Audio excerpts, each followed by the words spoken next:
প্রায় ৭ ঘন্টা পর নিয়ন্ত্রণে এসেছে হযরত শাহজালাল আন্তর্জাতিক বিমানবন্দরের কার্গো ভিলেজের আগুন। শনিবার রাত 10:15টার দিকে ফায়ার সার্ভিসের মহাপরিচালক ব্রিগেডিয়ার জেনারেল মোহাম্মদ জাহিদ কামাল বিমানবন্দরে এক ব্রিফিংয়ে এ তথ্য জানান। তিনি বলেন, দুপুরে বিমানবন্দরের কার্গো ভিলেজে অগ্নিকাণ্ডের ঘটনা ঘটে। ফায়ার সার্ভিস ও বিমানবন্দর কর্তৃপক্ষের দ্রুত ও সমন্বিত পদক্ষেপে রাতে আগুন সম্পূর্ণ নিয়ন্ত্রণে এসেছে।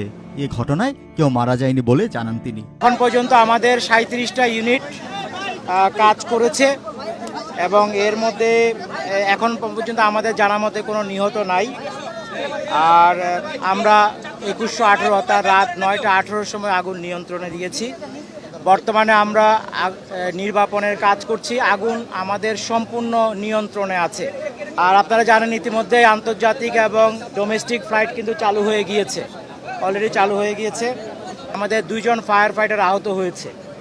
আমরা শুনেছি আনসারের কিছু সদস্য সম্ভবত প্রাথমিকভাবে আহত হয়ে থাকতে পারে, আমরা সংখ্যাটা এখনো কনফার্ম না। আমাদের এই কাজে বাংলাদেশ সেনাবাহিনী, পুলিশ, বিজিবি, আমাদের বিমান বাহিনী এবং নৌবাহিনীর সদস্যদেরকে আমরা দেখেছি, তারা বিভিন্নভাবে আগুন নিভানোর কাজে আমাদের সহযোগিতা করেছে।